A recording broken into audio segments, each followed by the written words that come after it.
करीबन 40 साल पहले जब शुक्ला जी के घर में 5 मिनट के फर्क से दो जुड़वा बच्चे पैदा हुए थे, किसी ने भी नहीं सोचा था कि एक दिन ये दोनों लगभग एक जैसे दिखने वाले भाई इस तरह एक दूसरे के कॉम्पिटिटर बन जाएंगे, जो हर बात में खुद को दूसरे से बेहतर साबित करने के लिए किसी भी हद तक जाने को तैयार रहा करेंगे। रमेश और सुरेश, जिनके बचपन का एक भी दिन कभी एक दूसरे के साथ के बिना नहीं गुजरा, कब एक दूसरे से इतने अलग हो गए किसी को समझ नहीं आया। शुक्ला जी और शुक्लाइन के गुजर जाने के बाद दोनों ने पहले चूल्हा अलग किया और फिर खेत भी। घर के बीचों बीच दीवार उठने के बाद अब दोनों एक दूसरे के भाई कम और पड़ोसी ज्यादा हो गए थे, और अब दोनों में ही अपने अपने घर को ज्यादा खूबसूरत बनाने की होड़ लग गई थी। और उन दोनों के बीच की ये होड़ सिर्फ घरों तक ही सीमित नहीं थी, बल्कि उनके बच्चों की पढ़ाई, उनकी पत्नी की सजावट और यहां तक कि उनकी कारों तक भी फैली हुई थी। रमेश को हमेशा लगता था कि सुरेश उससे आगे निकलने की कोशिश में रहता है, और सुरेश भी यही सोचता था। दोनों अपने अपने तरीके से एक दूसरे को नीचा दिखाने की कोशिश में लगे रहते थे। रमेश की पत्नी सुमन और सुरेश की पत्नी आशा भी इस जलन को समझती थीं, लेकिन वो अपने पतियों को समझा पाने में बिल्कुल नाकाम थीं। अब दोनों भाइयों के बीच ये सब छोटी मोटी देखा देखी और खुद को बेहतर करने की होड़ तो चल ही रही थी कि अचानक कहानी ने एक ट्विस्ट लिया, जब एक दिन सुरेश ने अपने घर के सामने एक सुंदर और महंगा बगीचा बनवा लिया। जब रमेश ने यह देखा तो ये देखकर वो बुरी तरह से जल उठा। उसे ये बात बिल्कुल भी बर्दाश्त नहीं हो रही थी कि अब सुरेश का घर उससे बेहतर दिखेगा, उससे कहीं ज्यादा खूबसूरत दिखेगा।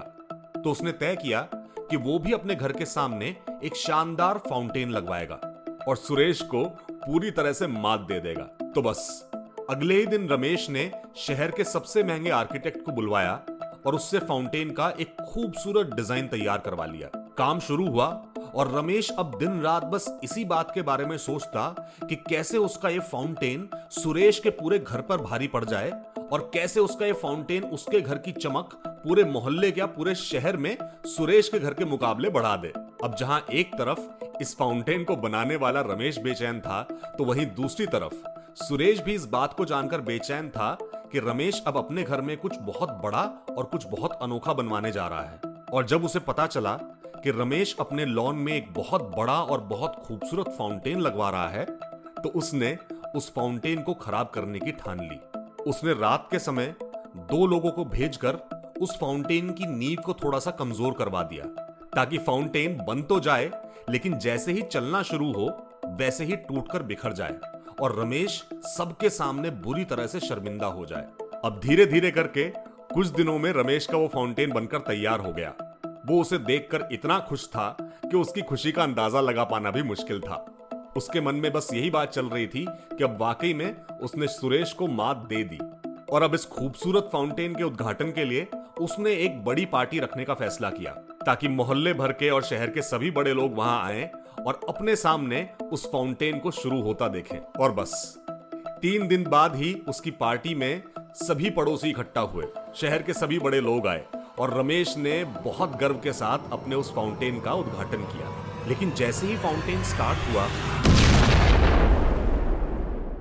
अचानक से एक जोरदार ब्लास्ट की आवाज आई और फाउंटेन की नींव वहीं के वहीं हिल गई। ये देखकर सब लोग डर गए, चौंक गए, और रमेश की हालत अब पूरी तरह से खराब हो गई। इतना बड़ा, इतना खूबसूरत फाउंटेन धराशायी होकर जमीन पर गिर पड़ा था।